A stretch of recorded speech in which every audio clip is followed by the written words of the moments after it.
Yan. Okay. Magandang gabi po sa bawat isa. Record na yata sa cloud. Thank you po for joining tonight's webinar. This is free, brought to you by Insight Edge with partnership sa Tickmill Philippines. Yan, ang ating preferred broker. At ngayong gabi po ay ang pag-uusapan natin is about MetaTrader 4. Your tool to execute forex trades. Yan. So ang MetaTrader 4 po ay uh, older version. 2015 yata siya unang ni-release ng MetaQuotes. May newer version siya, MetaTrader 5. Although newer yung MetaTrader 5 ay ang atin po kasing ang atin po kasing strategy na pag-uusapan next week, November 14, ay built around MetaTrader 4. Kaya preferred natin na aralin yung MetaTrader 4 at yun ang ipipresent natin sa mga uh, beginners or newbies. Yan. So kung kayo ay may experience na sa MetaTrader 5, wala namang pinagkaiba ang pag-order placement, order execution dito sa MetaTrader 4. Ano? So yung environment din walang masyadong malaking difference, no?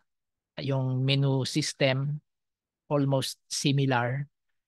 Ayan. Kaya hindi kayo mahihirapan. Kung may experience na kayo sa MetaTrader 5, kung ibang tools ang gamit nyo before sa pag-place ng order, maaaring bago sa inyo ang MetaTrader 4. So, which is good para masimulan nyo ng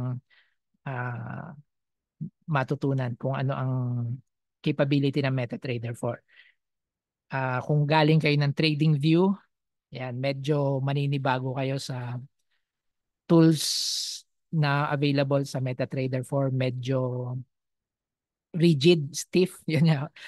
Kumbaga, mas maganda kasi ang TradingView in terms of mga graphics, yan, presentation, yung zoom in, zoom out. Yan, yun ang kaibahan nila. But, kumbaga, pag mag-execute ka kasi ng trade, hindi ka naman makapag-execute ng trade sa TradingView. Dito sa MetaTrader 4, ikaw makakapag-execute ng trade mismo dahil itong MetaTrader 4 ang kumbaga ini-offer ng Tickmill, which is our preferred broker, para dito tayo mag-trade. So ito ay kumbaga yung MetaQuotes tsaka ang Tickmill, yung dalawang companies na to ay may agreement na ang trades na gagawin ng mga clients ni Tickmill ay gagawin nila sa MetaTrader 4 or MetaTrader 5. Yan. So yun lang naman yung dahilan kung bakit mas preferred natin na matutunan ang MetaTrader 4. Yan. As we stay with Tickmill, we will stick with MetaTrader 4. Although merong bagong ini-offer si Tickmill na platform, hindi ko pa siya na-try. Ayun. Hindi ko pa siya na-try. So hindi ko siya may i-present sa inyo. But meron ding isa pang platform na hindi MetaTrader, I believe, no? Hindi MetaTrader. Kasi matagal na nilang in-offer to MetaTrader 4 and MetaTrader 5. Ang MetaTrader din ay available via web browser, meaning hindi mo kailangan mag-install ng application kasi ini-install itong MetaTrader 4 as a desktop or laptop application at pwede rin siya sa mobile phone. Yan. Pero pwede rin siya sa browser-based. Yan. So almost same experience kung desktop ka. But of course, ang latency, meaning yung latency, yung bilis, ay maaaring of lesser degree, no? Mas mabagal yung web browser based na MetaTrader 4. Ayan. But you can execute trades then using the web browser pinoprovide ni MetaTrader. Yun, may mga ibang limitations din. Ayan. So, yung landscape ng application na pinoprovide ng MetaQuotes, which is the developer of MetaTrader 4, ay kinikater naman niya ang almost every user. No? Kung mobile phone or mobile devices like tablets or mga naka-laptop, naka-desktop, or browser-based ang kanilang sinagot na or ina-occupy na mga customers. Ayan. So bago pa tayo magpatuloy, let's put ourselves in the presence of the Lord. We have been doing this every webinar and we give thanks for this opportunity to learn this business. Dakilang Diyos, kami po ay nagpapasalamat sa gabing ito sa muli na namang pagkakataon na matuto. Nawa Lord ay patuloy mo kaming turuan at tulungan sa aming endeavor na to, sa aming pangarap na to na makakuha ng kaalaman at abilidad na kumita via forex trading, Panginoon. Nawa Lord, ang lahat ng aming gagawing ito ay makapagbigay sa iyo ng kapurihan at anumang paggagamitan namin ito ay lubos na kaming masiyahan sa aming mga plano, sa aming mga ma-achieve, Panginoon, through this forex trading with the help of Tickmill, with the help of Inside Edge, and your help, Panginoon, your guidance sa marami pang bagay, maraming aspeto ng trading na tulungan mo nawa kami, Panginoon God. At bigyan mo kami ngayon, Panginoon, ng magandang internet connection, maging malinaw ang mga audio at ang visual presentation, Panginoon. At kung may mga katanungan, ay ma-raise up, Panginoon, upang mabigyan ng kaliwanagan. Maraming salamat, Lord. Pagpalain mo po ang bawat isang umattend. Ito po ang aming dalangin. Ito po ang aking hiling sa tanging pangalan ng Panginoong Hesus. Amen. Amen. Okay, so this webinar is provided for Forex education purposes. No information or opinion expressed during this webinar should be taken as a solicitation or offer to buy or sell any currency, equity, or other financial instruments or services. Risk warning. Trading financial products on margin carries a high degree of risk and is not suitable for all. Please ensure you fully understand the risks and take appropriate care to manage your risk. Past performance is no indication or guarantee of future performance. Your decision to buy, sell, hold, or trade currencies and other financial instruments involves a risk of substantial losses. Before undertaking any trading activity, please consider carefully whether such trading is suitable for you, considering your financial condition and ability to bear financial risks. Ito po ang ating disclaimer and hopefully malinaw po sa bawat isa. Okay, so yung platform natin na MetaTrader 4, halos lahat ng pag-uusapan natin dito ay nandun na sa www.tickmill.com/trading-platforms/MT4. Ayan. So, kumbaga, kung iba-browse mo yung page na yan, ay nandun na yung wealth of information. But of course, it's an article or a written material. Iba pa rin pagka tinagalog. Yan, kasi naka-English din yon. Yan. At saka kung mayroon kayong katanungan, hindi naman makakasagot yung page. Magtatanong din kayo sa person, sa mga nauna nang natutunan itong platform na MT4. Okay, so ang MT4 ay available sa Windows, sa Apple, no, iOS, sa Android, sa ating mga phones, at pwede rin ito sa web browser. Yan, gaya ng sabi ko kanina. Pagka Windows ang paggagamitan mo, okay, you need to download the installer at iraran mo lang yung installation. You will agree na mag-make ng changes sa system mo, yung installation. Okay? Huwag po tayo magda-download ng mga installer ng MT4 sa iba-ibang location. Doon lang po tayo dito sa www.tickmill.com/trading-platform/MT4 kukuha. Or kung kayo po ay client na ni Tickmill, log in lang po kayo sa inyong client area, tapos doon po sa tools page, nandun po ang installation, link to the installation installer ng MT4. Ayan. Kasi mahirap na po, baka alam nating may iba pang mga nakakarga doon sa installation, makompromise ang ating system, ating data protection ay talagang pangalagaan natin. Okay, kung hindi pa po kayo client ni Tickmill, take the most of the opportunity na maging client po kayo dahil maraming available resources na makukuha kapag client tayo ni Tickmill. Bukod dun sa ang demo account natin, gaya ng sabi natin last time, nare-replenish ang kanyang balance, no? Every time na kailangan natin ng balance, madaling mag-replenish. 'Yon. Hindi katulad ng basta demo account lang na kinuha mo doon dito sa site. Kasi pwede ka naman mag-create ng demo account dito eh. Kaya lang, itong part na to,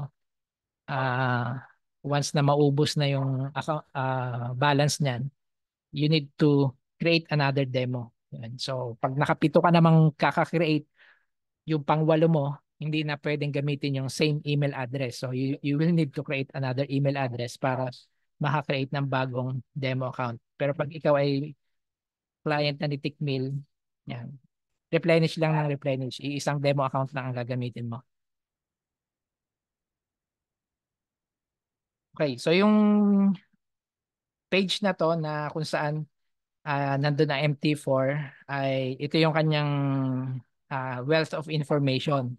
No, nandun na halos lahat ng topics na pag-uusapan natin ngayon. So kung may mga hindi tayo masundan sa ngayon, pwede natin balikan itong page na to para makuha natin yung ibang information in written format. At as always, pwede naman natin balikan yung recording. At in terms of recording, pakidrop po ng ating mga email addresses sa chat box ng webinar, Zoom chat box. Ano po? At para ma-send po sa inyo ang link sa recording ng webinar na ito. Okay. So once na ma-install mo na ang MetaTrader 4, you will have this familiar look. Yan. Kulay green and white.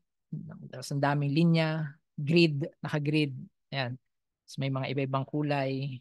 Yan. So ano bang ibig sabihin yan? So ito yung iyong workspace as a trader. Yan. At you will have to love this view. Ayun. Accept it as it is. Navigate around it.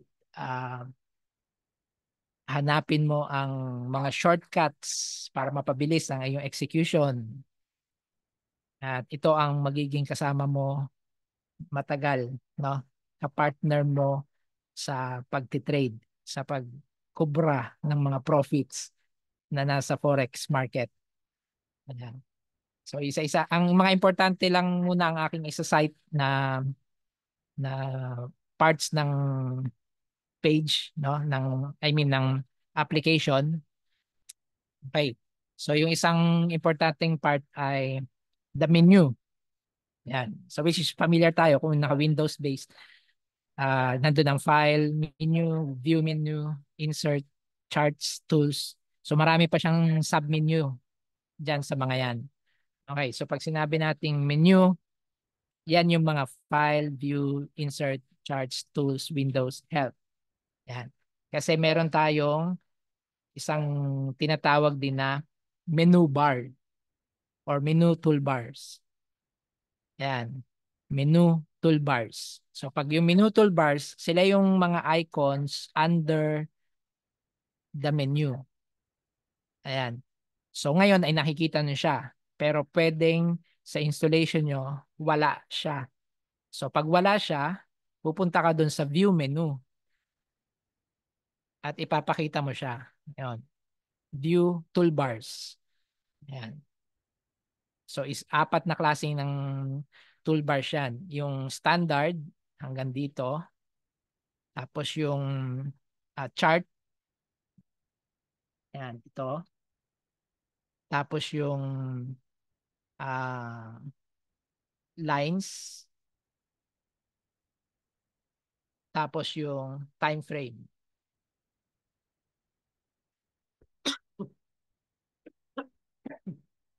Ayan. So apat na toolbars. Pero iisang ah, layer sila or isang level, isang row. Ngayon, pagka hindi iisang row ang nakita mo, pwede mo silang i-click and drag. You just need to be patient na makita mo na yung mouse mo ay magpapalit into a clickable, draggable look and feel ng mouse. Yun. So, pagka ang mouse mo ay pointer pa rin ang nakikita mo, hindi pa yun yung clickable, movable portion ng menu toolbar. Yan. So pagka nagbago na, then you can click. May makikita naman kayong ano siya, yung parang handle. Yung parang handle, no? Yun. Doon yung mas magandang i-click and drag. Yan. So may mga handles yan. Yan. Para maging isang row lang sila. Kasi ang screen natin ay limited. So pagka nagdalawang layers yan, tatlong layers, liliit ang ating chart area. Okay? So yun. Then we have the market watch window, no? Market watch window. So ito ay under din ng view menu. Yan. So kung hindi mo siya nakikita, ma-activate mo siya using the view menu or hitting the control M, no? Control M.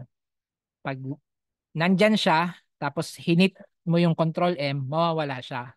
So para mapabalik mo siya, i-hit mo uli yung control M. Control M, mama.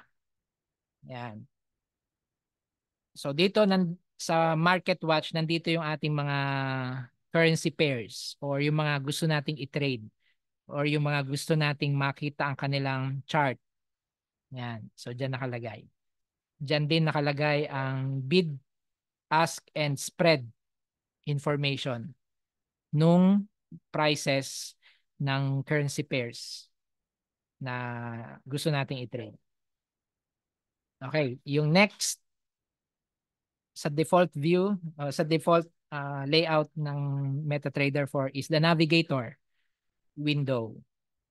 Again, this navigator window can be accessed via view menu.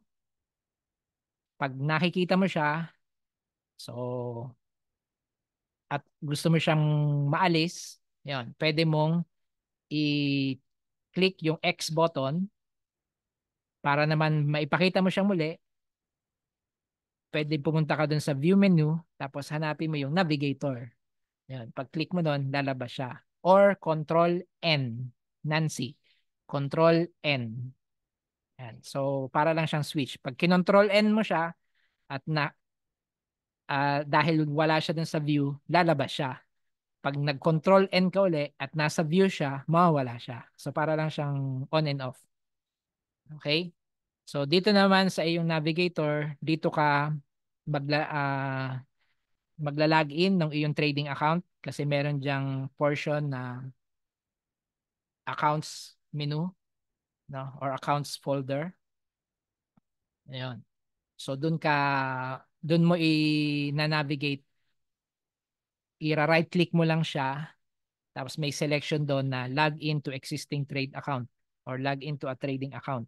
Yun. Tapos yung ginawa mong trading account doon sa yung client area or yung demo account mo na kinreate, yung credentials mo na nandun, login ID, password, at saka server information, yun ang hihingin sa'yo dyan. Dyan mo yung ginagawa. Okay? Once mo lang naman siyang gagawin dahil um,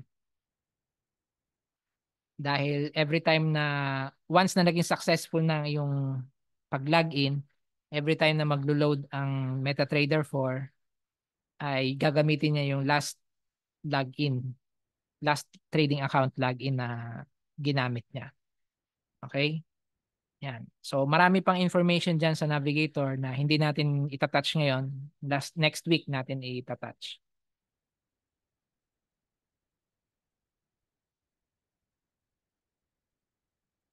Okay.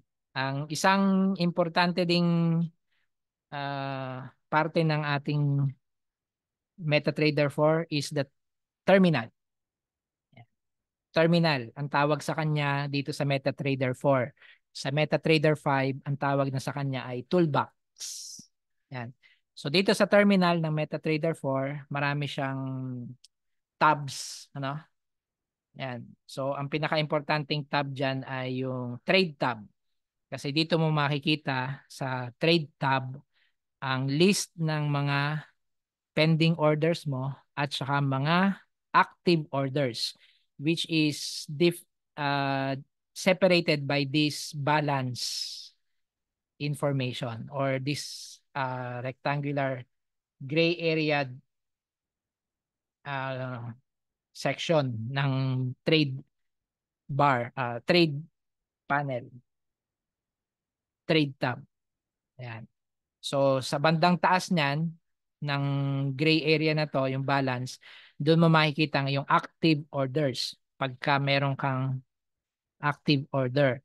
Sa baba naman, doon mo makikita ang mga pending orders mo, which is mamaya gagawin natin kung paano mag-create ng active orders at saka pending orders. So makikita mo yun sa terminal window, trade tab.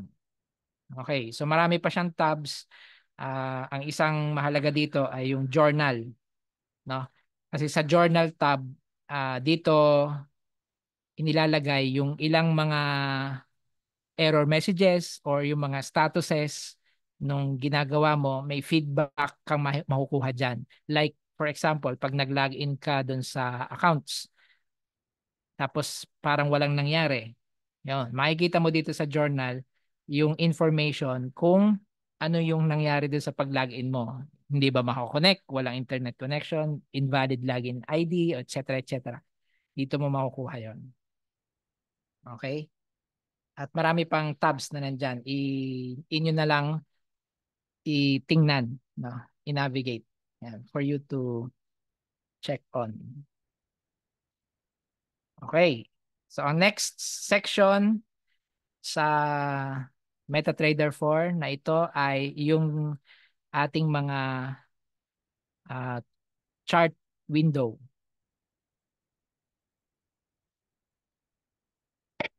Ayan, chart window. So, pag sinabi nating chart window, ito yung mga currency pairs or gold or Bitcoin, crypto na tinitrade natin. Dito sila nakahanay. So they go in tabs then. So kung sino yung active tab, siya yung parang naka-embossed. Ayan. And the rest ay naka-depressed. Ayan. At yun ang makikita mo. So pagka na-open mo na kasi dito, 'di ba sa Market Watch tayo kukuha.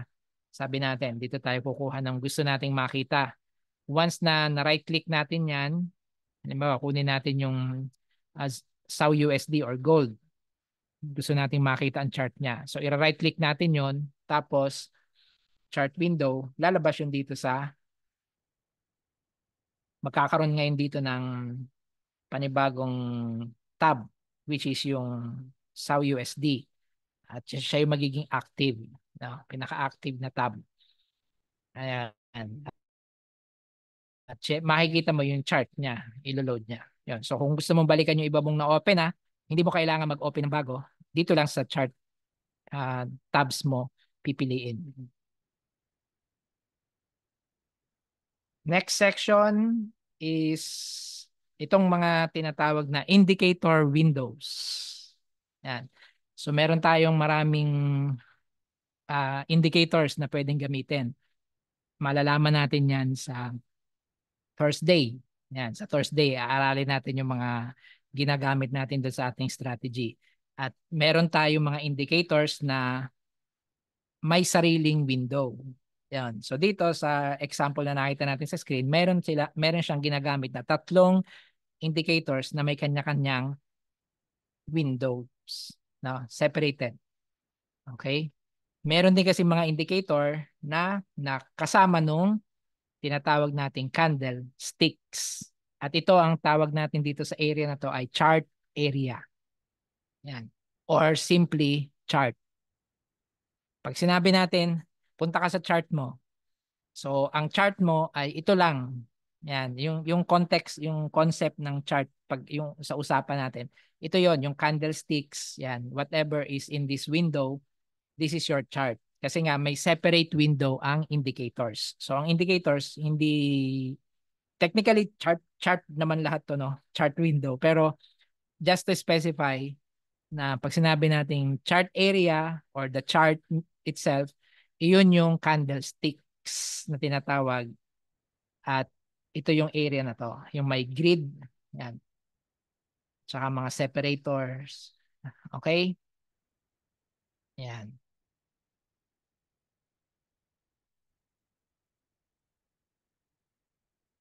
So speaking of candlesticks, ang candlesticks ay may tinatawag na anatomy or structure or build. Ano ba ang ibig sabihin ng candlesticks at ano yung mga elements niya, components niya. Okay, so ang candlesticks ay may 5 components, no? You have the high price, you have the close price, you have the open price, you have the low price, and you have the body of the candlestick. So ang candlestick ay price information. Pag sinabing price information, hindi lang siya iisang price. Yan, which is obviously meron siyang high, meron siyang close price level, meron siyang open price level, at meron siyang low price level. Bukod doon, yung body niya ay may dalawang uri. May tinatawag na bullish body, yan, or bullish candle. Sa case na to ay empty. Yan, empty or black ang kanyang kulay. At meron tayong tinatawag din na bearish body.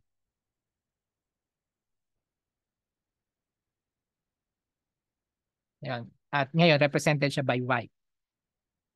Okay?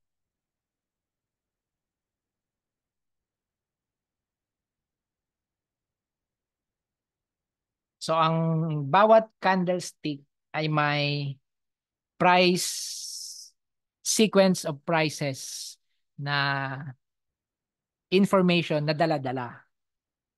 Okay? At yung prices na yon ay nagsisimula sa open price at nagtatapos sa close price. Okay? And it goes through time. Yan. So from time 0 to time n or end of time, pag kinulaps mo lahat ng prices na yan, 4 lang ang kukunin mo. Yung open, yung low, yung high, tsaka yung close. And then, mare-represent siya as a candlestick. Yung ibang prices na pinuntahan during the course of time, hindi na nailalagay sa representation. We only get the open, the low, the high, and the close. Okay? But understand that every candle has a price story, price progression. So from open, pwedeng pumunta yan sa pataas na price, bumaba uli, mahit ang low price, angat, tataas uli, mahihit ang high price, bababa. Yan. Then magko-close at the end of time sa close price. Yan. Yun ang story nitong candlestick na to. Yan. Okay? At lahat ng candlestick ay may similar price progression story. Yan. So yung open, yung low, yung close, tsaka yung high, sila lang ang nire-register natin sa ating candlestick.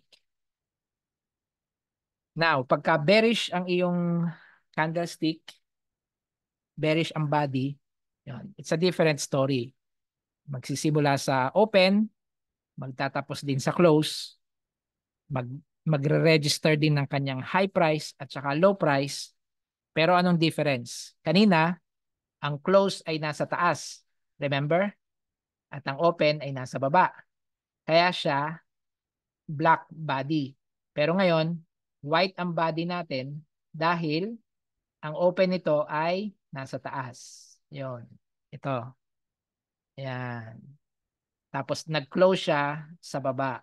So when every time na gano'n ang mangyayari na ang open ay nasa taas at ang close ay nasa baba, then it is a bearish candle. Meaning the price started at a high note and while it ended at a low note. Opened at a high price, closed at a low price. Ayan. Except that pwedeng may mag-register ng another higher and another lower price, which is yung mga tip ng candlestick natin. Okay? Nandun pa rin ang story. From open to close, it went through time.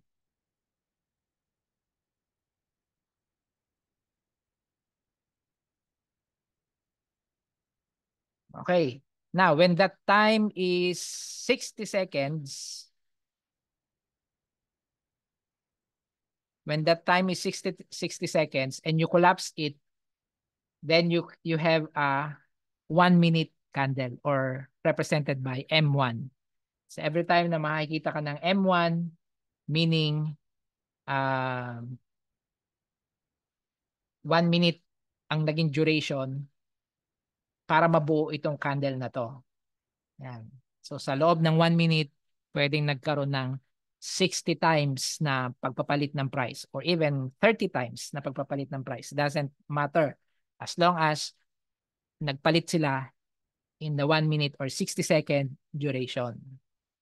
At magkakaroon din tayo ng 5 minutes duration.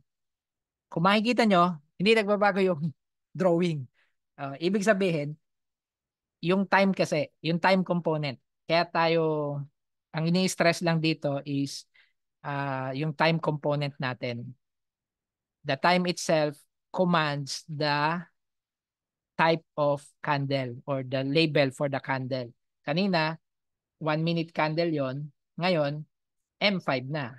5-minute candle. Meaning, bago to nabuo, it took 5 minutes bago siya nabuo. Bago na reach ng ang na reach out price from the open price. Yan.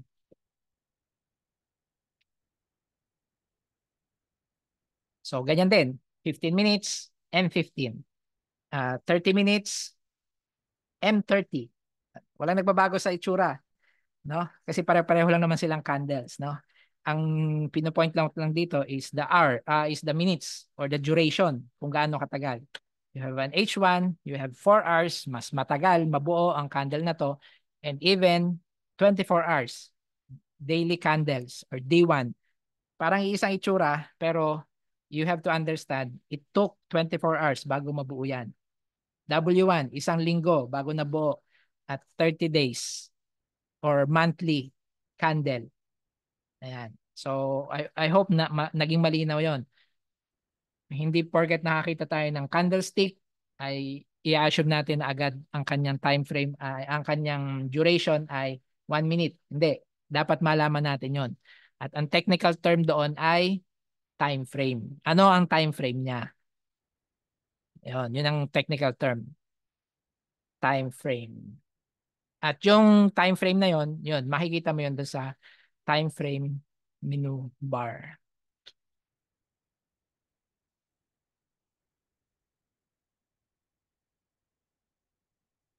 Yan. So pagka naka-depressed siya, yun ang active time frame. So ito ay naka-depressed sa H1. So kada isang candles na nakikita mo dito, 1 hour ang inantay bago siya mabuo. Yun, H1. So makikita mo doon sa kanyang tab, makikita mo rin, no, yung H1 at saka dito sa portion na to. Ayan. Makikita mo yung kanyang time frame. You have 3 locations to show it. Okay? Now, eto naman sa slide na to, ang sinasabi, yung mga 1 minute candles natin, kumuha ka ng 5 nun, sila ang magre-represent ng M5. Yan. So hindi na ngayon yung price points, no, na pinagdugsong by lines. We can think of M5, the 5-minute candle, as a composition of 5 1-minute candles. So bawat isa dito ay 1 minute. Ito ay M1 candle, M1 candle, M1 candle. There are 5 M1 candles that comprises M5. Ito ang itsura ng M5, pero ito ang itsura individually ng 1 minute candles. So marami palang itsura ang mga candles. May candles na wala nung, anong ba tawag dito? Ayan, ang tawag dito ay tail or wick. So, dalawa ang tails at dalawa ang wicks ng mga candles. Merong nasa taas ng body, merong nasa baba ng body na tails and wicks. At meron ding candles na tulad nito na walang body. Ayan. Ibig sabihin, the open price and the close price are the same. Ayan. May special name siya. Ang tawag sa kanya ay doji. Ayan. Ito ay doji. Ayan. So pag sinabing doji, alam mo na yung candle na yon. Yung candle na yon ay same open price and close price. Ito naman ay hammer. Ayan. Para siyang martilyo talaga. Pwede, parang ito yung handle niya. Tapos pwede mong ipokpok siya. Ayan. So, hammer. Mahaba ang kanyang lower tail. Wala siyang upper tail. No? Hammer. Tapos, ang body niya ay maliit lang. Normally, less than 1/3. No? Less than 1/3 ng total height. No? So, mas mahaba yung kanyang tail or wick. Yan. Yung mga candles na walang tails or wick, yan, meron din yang sariling pangalan, no? Hindi ko matandaan kung ano. But ang representation nito ay super bullish to, no? Kasi never na nag-low, nagsimula sa open price, never na na-reach na nag-iwan ng high price, yung closing price niya, siya rin yung high price. Ayun, so super bullish. Kung yan ay white candle, white-bodied candle, super bearish naman yon. Kasi nagsimula sa open price, hindi na umangat from the open at natapos siya, nag-close siya, wala ring iniwan na low price. Same ang low at saka close price. So yon, pwede rin yon. Super bearish. May pangalan yon, hindi ko lang matandaan. Okay? Yan. So ang sinasabi lang dito, yung M5 nga natin na candle is composed of 5 M1 candles. And dito nagpi-play yung time frame, no? So kung ikaw ay nasa M5, you will always imagine na ang bawat candle sa M5 laging meron niyang 5 M1s, no? 5 M1s. At kung ikaw ay nasa 15-minute time frame, ang isang candle doon ay binubuo ng 3 M5s or 15 M1s. Yan. May konting math but I hope nasusundan natin. Okay? At kung ikaw ay nasa H1, yun. So kung ikaw ay nasa H1,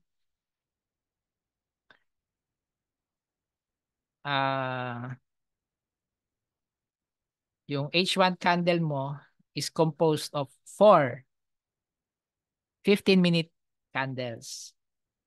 Ilang ilang ano yun bale? 5 minutes yun. 4 times 3, 12, 5-minute candle. And then times 5, 60. Of course, 61-minute candles. Ayan. Okay? Just to create this candle sa H1 time frame, ganun karaming candles ang kinailangan mo. Eh ano rin to eh, doji. Doji din yan. So ang story, kung gagawa mo ng story at ikaw ay nasa H1, no?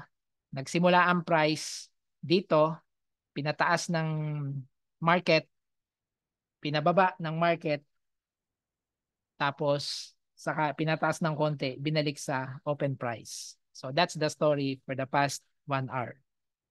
Yan. Naging bullish ang market, tapos pumasok ang mga sellers, no?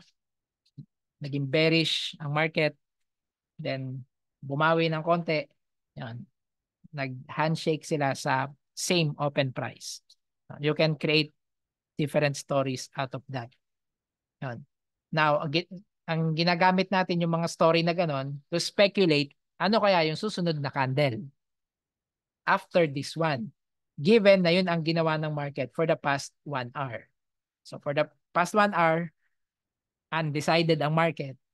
Pero at least kita mo na marami ang gustong itaas siya. Equally the same ang gustong ibalik yung price. Huwag mo na yung pataasin. Ayan. So most likely, the next na candle nito ay i-attempt na uli niyang ipataas. Pero most likely, baka bumaba na to. No? Yan. We don't know.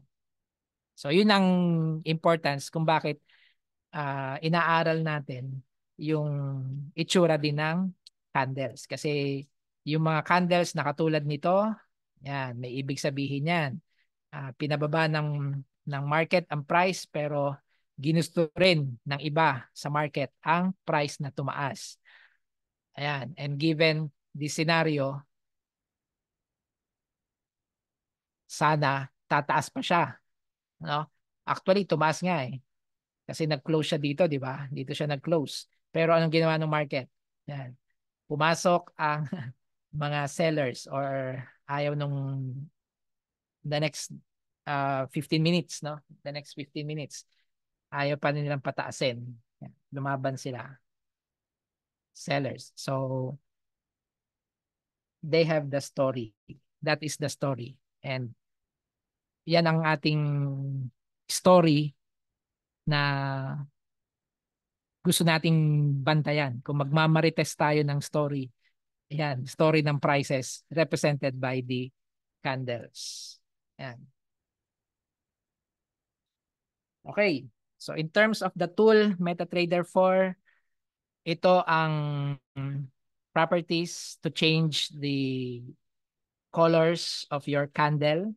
Yung pag-press mo ng F8 will fire up this dialog box or this menu or window. Yan. Tapos yung bar up, which is this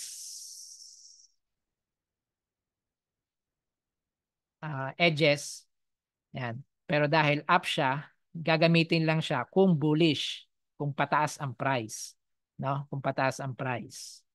'Yon. Yung bar down, yan, pwede mong palitan na hindi ka pareho ng kulay nung bar up. Yan, pero yung edges pa rin 'yon. Yan. So yung iba, para magkaroon ng distinction, doon pa lang sa border ng body ay gumagamit na ng magkaibang kulay. Minsan green at saka red. Yan, okay 'yon. Bar up is green, bar down is red. Yan. Tapos yung bull candle sa settings na to is the color of the body. Yan. So dito black ang ginamit, kaya kulay black siya. Pero dahil nga gusto ma-differentiate, usually gagawin niyang green, shade of green din. Yan, para masabing bullish or pataas ang price. At kapag ka yung bear candle, instead of white, ang ginamit sa color ng body, ang ginagamit ay red or shade of red para makita na green kapag ka bullish, red pagka bearish. So in this case, yung default view sa inyong may install na MetaTrader 4, black and white siya with green border lines. So yung bar up, bar down, ginagamit yun nung mga wicks natin. Yan. Kung anong kulay nung border, yun din ang kulay nung wicks. Okay? At dito yan sa properties ng chart, which is activated by hitting F8. No? F8 sa keyboard.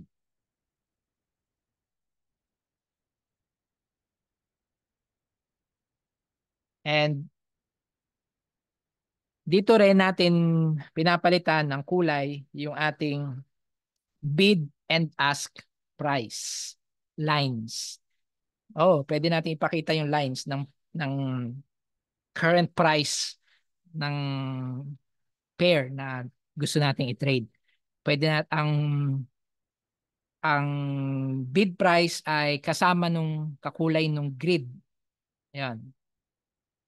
Doon siya nilalagay. Okay? Tapos, yung ask line, dito mo papalitan ng kulay. Yan. So, nasa inyo na kung anong gusto nyong kulay. Kung ang ask line ay red or ang bid price ay gray. Shade of gray. Pero meron kang isa pang kailangang gawin at yun ay dun sa common naman. No? Common tab. Kasi kanina nandun tayo sa colors eh. Dun sa common tab, kailangan mong i-activate yung show ask line para makita mo yung ask line. Kasi pag hindi mo in-activate yan, iisang line lang ang makikita mo. Yun yung bid price line. Okay? Bid price line. So para makita mo yung ask line, punta ka dun sa common tab and activate the show ask line setting. Para makita mo na dalawa ang lines na mag-appear. Yun. So, dun sa dalawang lines na yon, separated sila by the spread na tinatawag. Yun. So, yung bid price, yun ang makikita mo ng mga terminal ng open, high, low, close. Yan. Habang gumagalaw yung bid price, sila yung ginagamit ng MetaTrader para i-mark yung candlesticks. No, it's the bid price, not the ask price. The ask price is separated from the bid by the spread. Okay? Yan. At dito rin, sinasabi natin na when you buy, no? When you buy, you are given the ask price. Di ba yung last time na sinabi natin, when you buy, you are given the ask price. And in order to profit, magsisimula sa bid price ang counting. Kaya initially, negative profit ka, negative, no? Magpa-positive profit ka lang kapag ka umangat na to, pumunta na siya sa buy, yung original ask level. Yung bid pumunta na sa ask level kanina or dun sa price value ng buy mo na binigay sa'yo, dun ka palang mag-zero profit, no loss, no profit. Pag nilagpasan yon, you are computed sa bid. Yan. So, tama. Sa bid. At ito ang iyong profit na tinanggap. Okay? Yung spread at saka yung spread nandun pa rin, kaya ang ask price is always higher than the bid. Okay? And you will incur loss. Yan.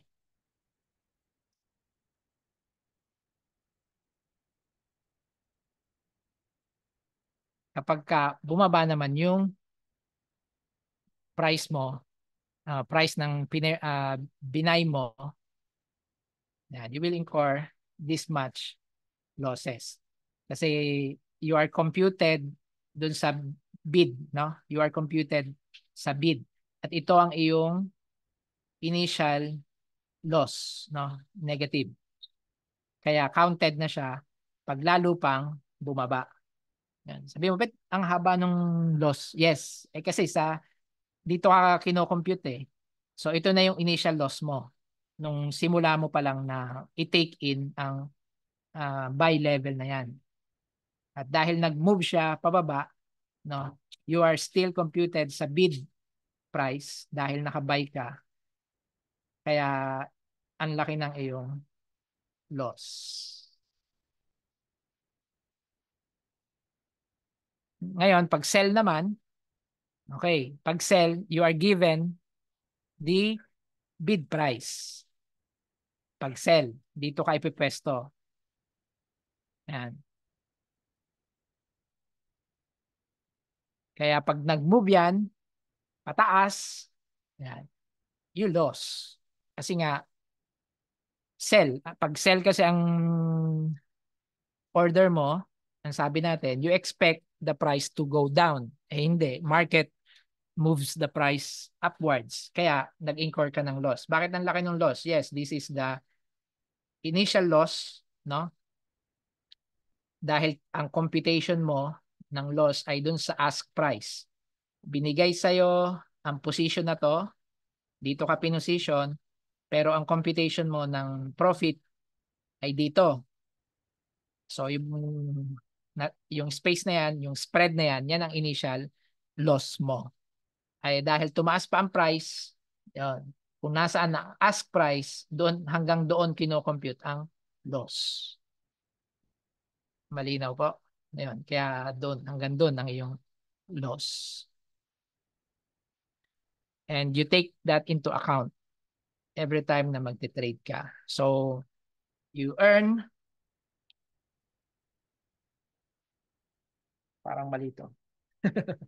Anyways, yan. Oo, ito lang ang earnings mo, hindi kasama yung taas. Malito. Ito lang. Ito lang yung earnings mo. Mali yung drawing. Ito kasi loss to initially. Yan. Sa sell, sa ask ka, pino-compute ng profit.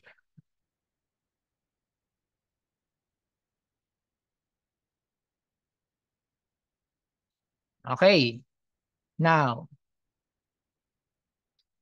kung gusto mong iwan yung iyong trade, meaning, pagka-open mo, hayaan mo na lang ang market kung saan siya pumunta. Kung pababa, edi sorry. Kung nakabuy ka, loss yon. Pero kung tumaas siya, yes, you are gaining. But, bago mo iwan, ilagay mo muna yung tinatawag na SL or stop loss at saka yung TP. Okay? Or take profit level. Ayan. So, ang gagawin mo dito, i-modify mo yung entry mo na nandun sa terminal trade tab, no?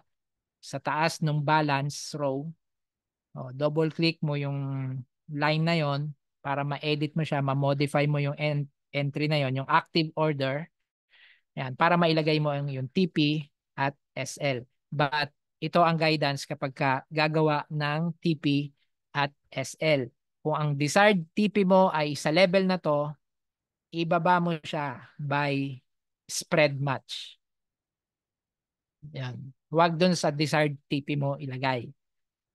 Or kung dun sa gumagamit ka ng ibang tools to identify a TP level, laging wag mong isagad, no? Mag-account ka for the spread. Kasi hindi tatamaan 'yan, no? Akala mo tinamaan gawa ng dumaan yung lines doon, pero hindi. Always account for the spread. So your actual TP kapag naka-buy is lower by spread match sa iyong desired TP. Yan. At ang SL mo, yun. Ang SL mo, mas malayo pa sa desired mo. Yan. Kaya i-account mo yun. Are you willing to accept another spread match loss? Yan. Which is part of your risk management. No? Okay? So kung naka-buy entry ka, again, naka-buy entry, yung actual TP mo is lower than your desired TP at least by the number of spread points or pips. And your actual SL should be farther away from your desired SL by spread match. Kasi magtataka, bakit tinamaan yung SL? Eh, layo na. Hindi, gawa yun ng spread. Maaring tinamaan agad ng spread.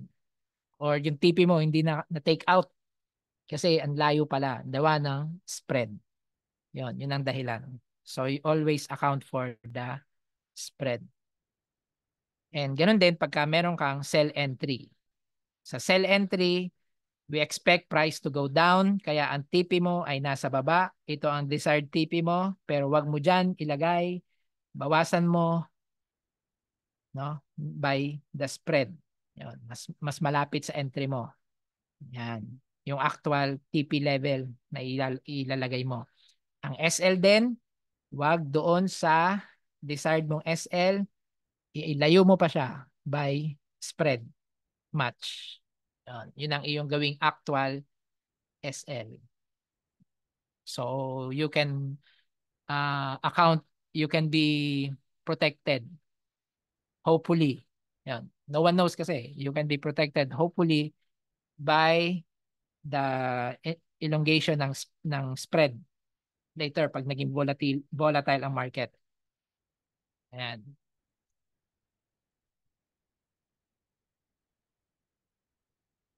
Clear naman? May question ba?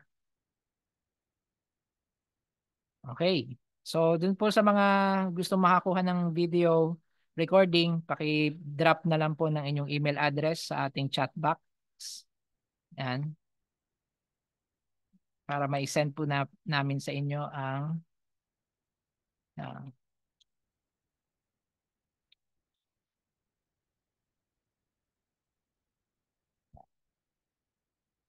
yan, sa chat box po.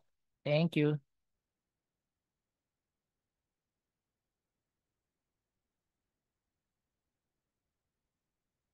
Demonstration sa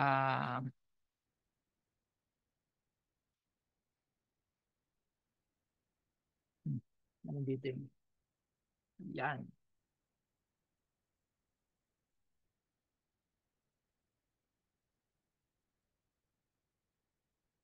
So, ano bang titrade natin? Euro USD. Doon na lang tayo sa gold. Mabilis-bilis. Yan. Right click, chart window. No? Hindi yan ang default. So, ang default.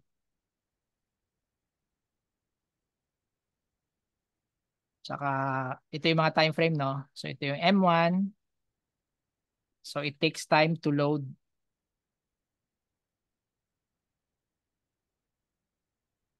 Yan. So, pababa siya. Bakit sa M1 ako tumingin? Kasi para mabilis, makita ang bilis na action. So, pagka pababa siya, yun, at gusto mong sumabay, pwede mong gamitin yung view, ano ba yun?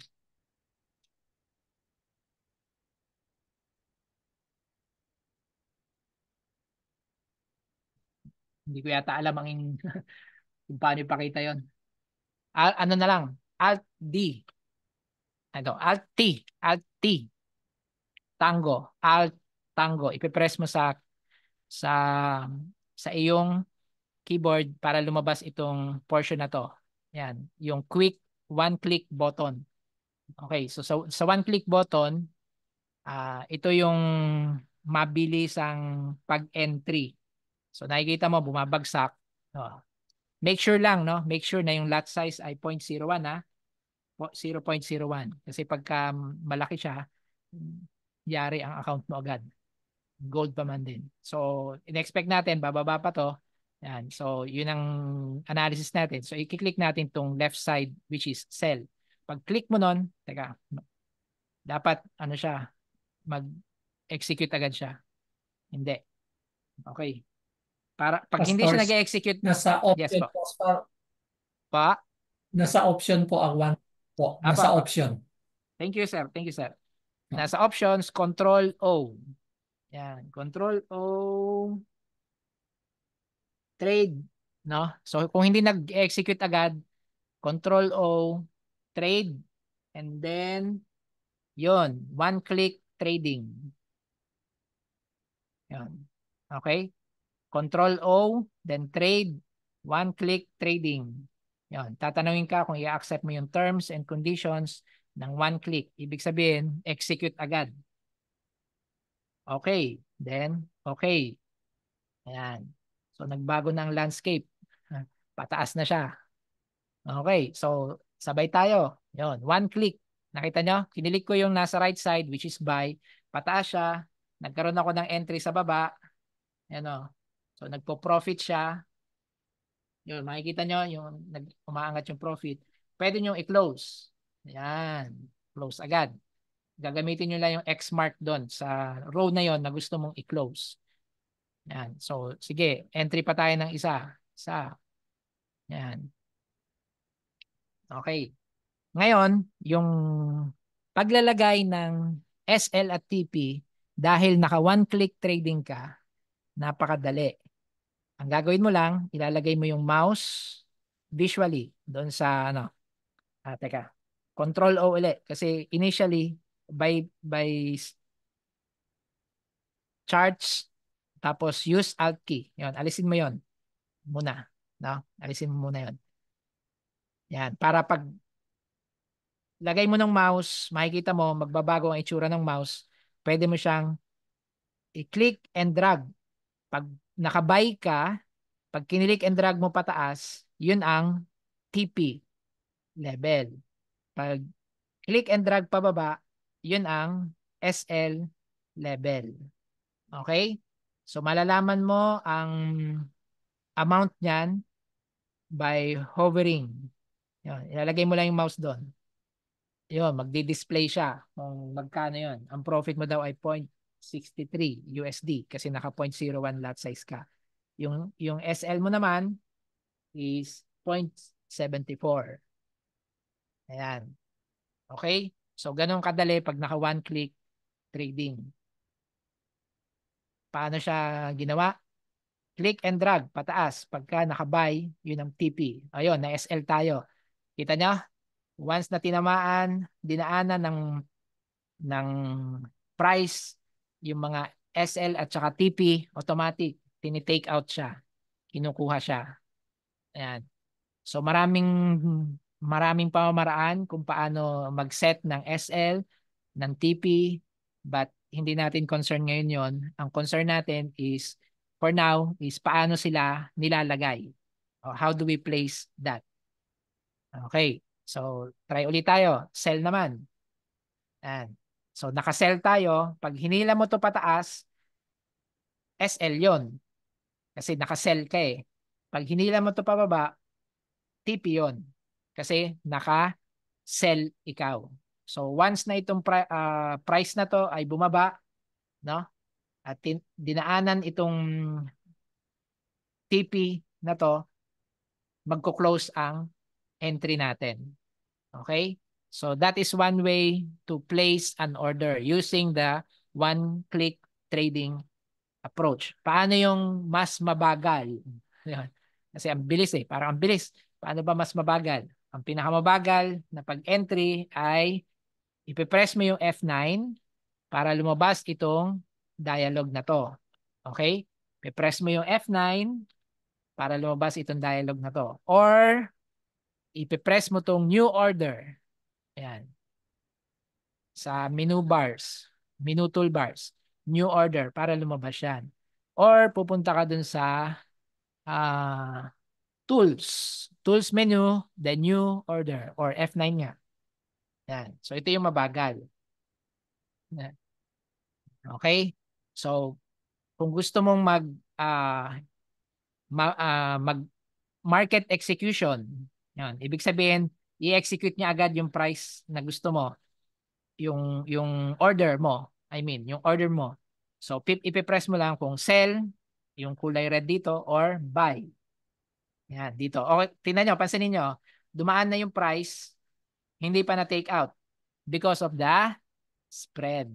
Yung spread kasi, akala mo, ba't dapat tinamaan na, dapat nakatipi na ako. Kita nyo yan?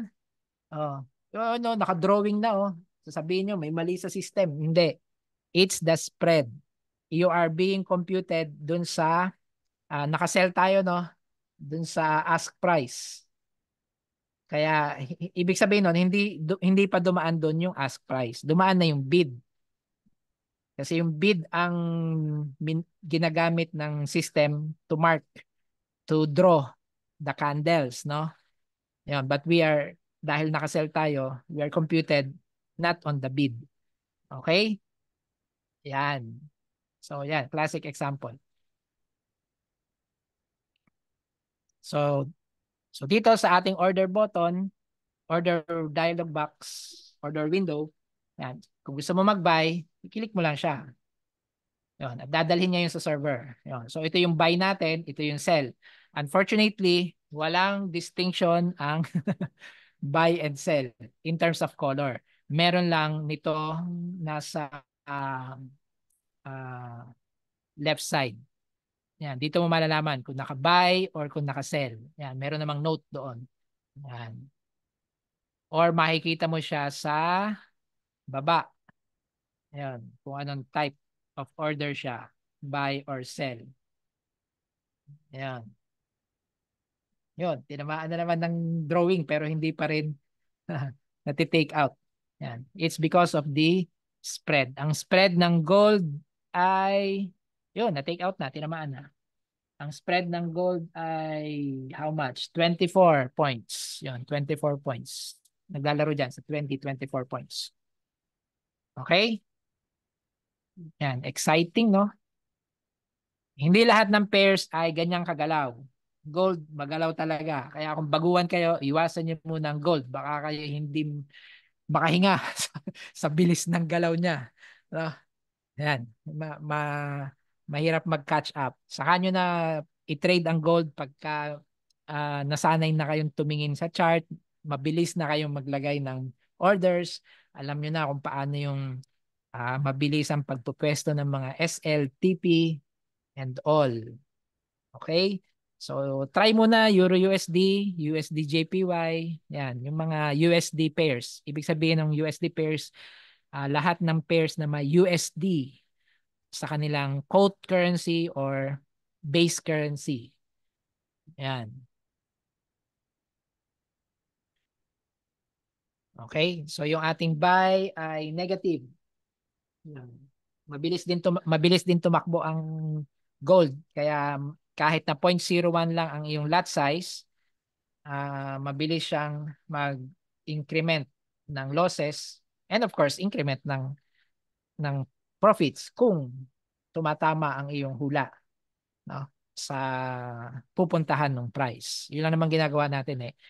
Next week aralin natin ano yung mga tools na pwede natin gamitin para more often than not tama yung maging hula natin. Right now, pinapakita lang natin kung paano mag-place ng order. And one way is ito ngang one-click trading.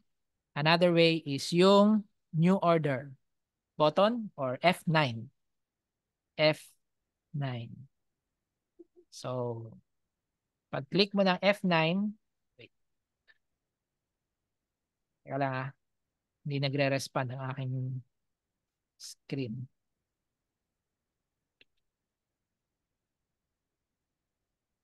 Yan, F9. Okay. So sa F9, meron pa rin tayong market execution. Parang katulad nitong one-click trading. Either buy or sell. No? Yan. So kung pinindot ko yung sell, yan, naka-sell tayo dyan. At market execution, i-execute niya agad. Now, meron tayong mga tinatawag na iba pang orders, no? Lagyan lang natin to ng TP. Yan, no? Napakabilis pagka meron kang visual, no? Hindi mo to magagawa sa mobile phone. Sa mobile phone, i-edit mo yung mga portion na yan. Okay? So, paano mo siya i-edit? Again, pupunta ka dito sa entry mo. Yan. So, lalagyan mo ng SL manually itong order na to, na buy. Doon mo siya i-click sa SL column, tapat ng SL column. At lalabas ang modify order. Yan. Modify order doon sa SL, doon mo ilalagay yung price. Yan. Pwede mong gamitin ito.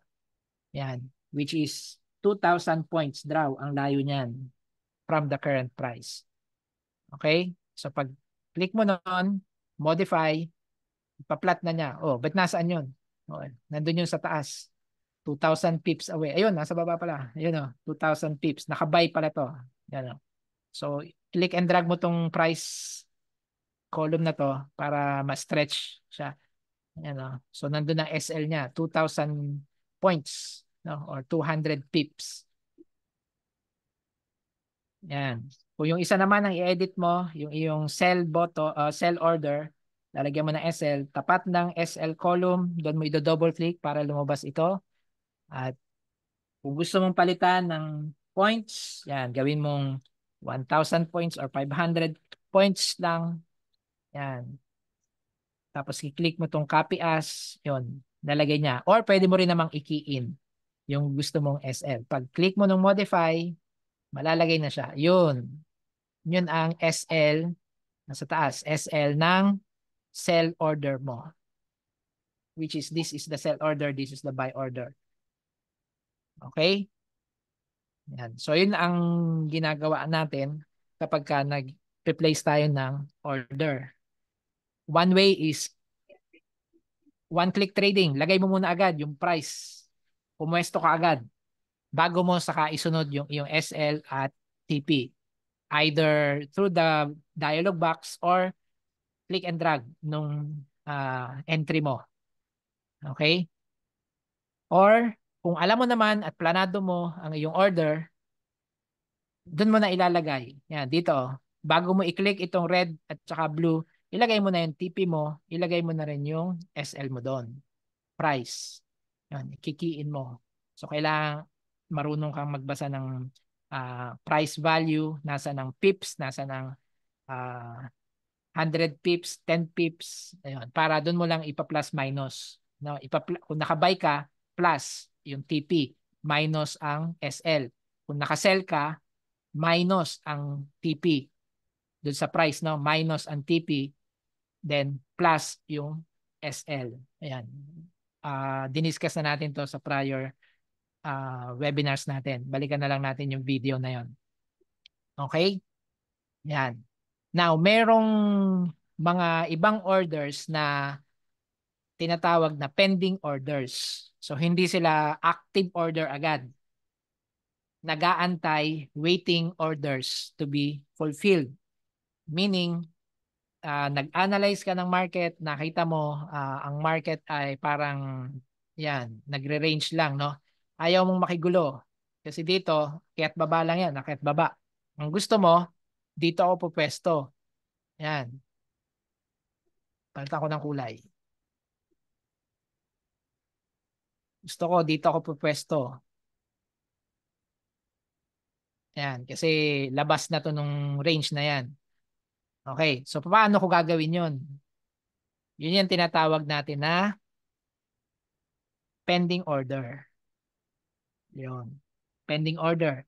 Gusto ko pag tumapat na dyan, ine-expect ko magdidire-diretso pa siya, kaya ang pipiliin ko ay buy, stop, order. Yon. So, ilalagay ko yung price value nito, no? Dapat kinuha ko pala. Hindi ko na makukuha. Makukuha ko ba? Ayan, makukuha ko. Double click, right click, puntahan ko yung parameters, yun, yung price. Yung, kukunin ko yung value na yon, ilalagay ko siya sa price. Ayan. At ano ang mangyayari? Pag place ko ng order, hindi ko mo nalalagyan ng TP at SL, no? Yun, mapapalagay siya doon.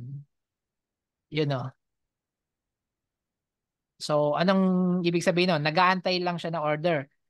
Pag pinuntahan niya ng price at lumampas, then doon pa lang ako magpo-profit. Ngayon, hindi pa siya active. Makikita niya sa terminal, na SL na ba yun? No, whatever. Natanggal yung isa. Yan. Okay. So, kung makikita niyo dito sa terminal window, nasa baba siya ng balance kasi pending order siya. No? Nasa taas ay active orders. Yan. Ngayon, kung gusto mo naman mag-place ng order sa baba, no? Sa baba, yan. Kasi inaantay mo, kailangan bumaba muna siya at magdire-diretsyon pababa. Yun ang gusto kong mangyari. So, kukunin mo yung price nito, double click, right click, then copy the price parameter.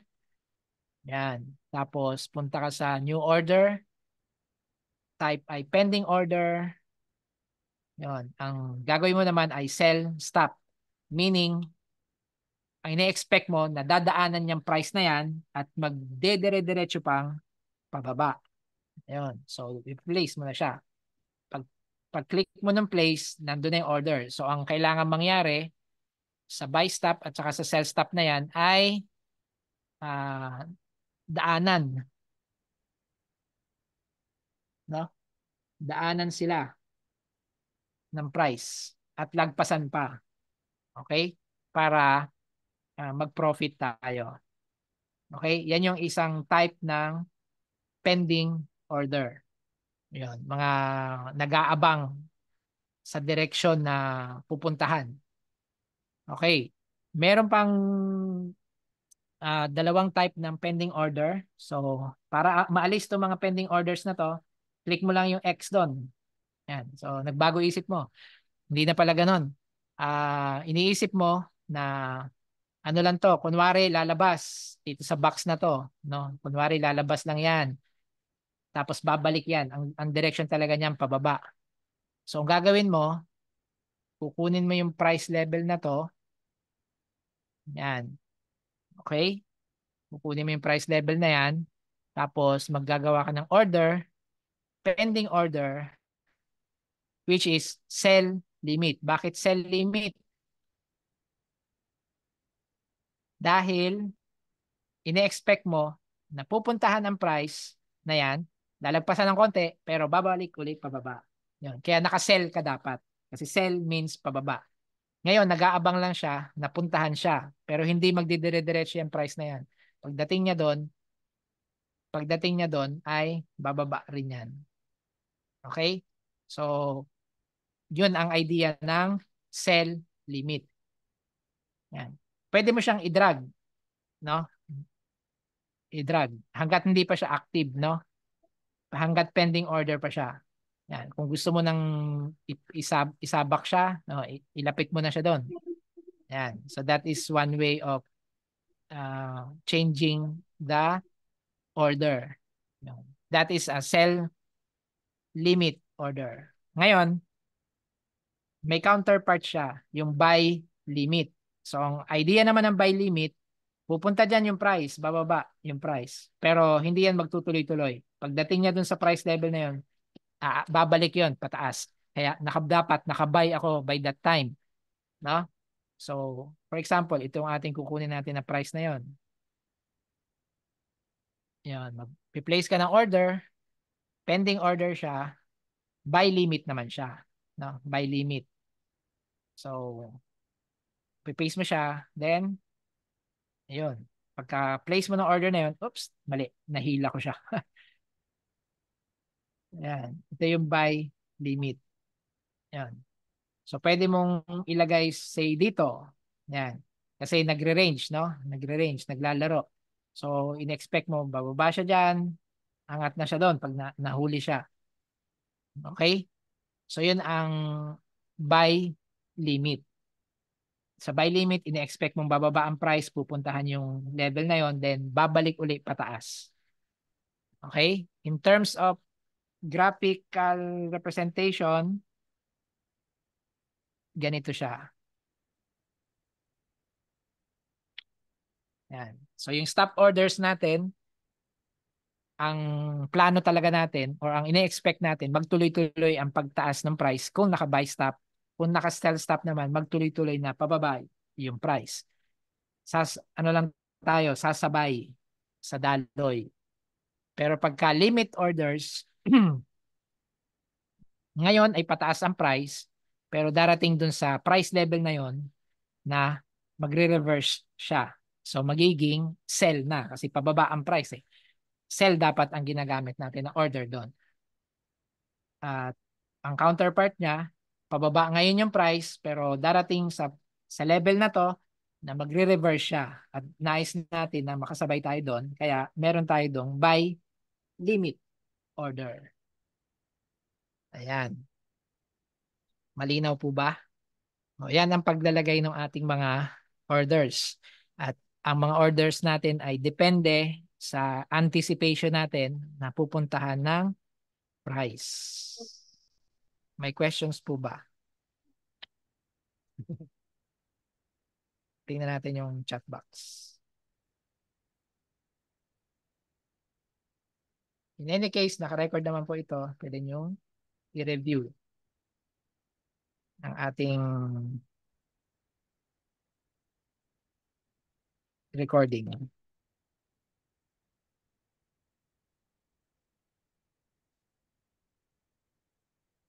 Or pwede kayo mag-email sa amin or mag-visit ng ating Facebook page, Insight Edge Learning Center.